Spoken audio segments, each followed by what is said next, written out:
So, color cards. It's something that I started doing recently, and it's actually proven to be a pretty big help.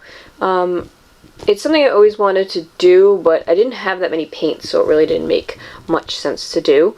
But then I started accumulating a lot of brands and a lot of colors, and it was starting to get really confusing, and it was hard to choose a color for what I was working on and hard to see.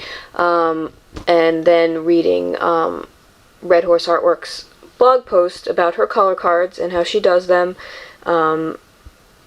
I decided, alright, it's time to do this, and I'm glad I did. If you ever get a chance, actually check out her website. She's got some great airbrushing tips. Her work is really nice. Her airbrushing work is really nice. Laurel Haig. I hope I pronounced that properly. But anyway, so here is what I'm talking about. Here are proper grammar there.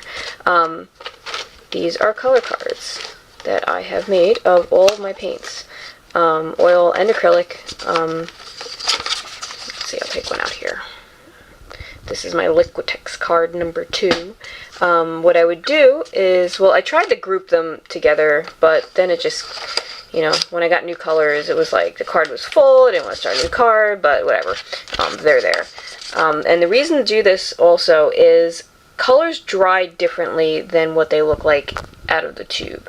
And they also dry differently on different surfaces, but I mean, this is a good start.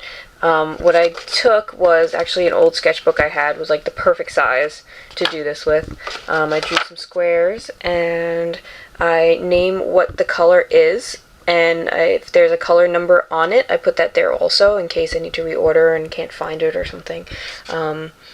I write the brand down here, and I definitely don't mix brands on cards. You want to make sure you write the brand, the color, and here you can see that. So like when I want to choose, what kind of brown is going to help me out here, I have all these compared to each other to see what they look like when they're dry. Yeah, and that's about it. I also got this. This was a, what is this? Index card box. And it says 5 by 8. It actually just happened to perfectly fit these. I got the staples, obviously. And it's been really good because I have a lot of paints. So it really helps when I'm like, looking for something specific or really small. And this is another thing I did too, brush on top coats basically.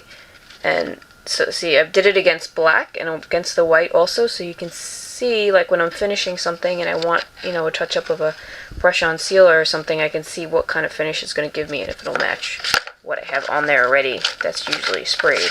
So hopefully that helps you organize a little bit and not feel so overwhelmed by all the paints that you may start accumulating. That's it. Hope you enjoyed.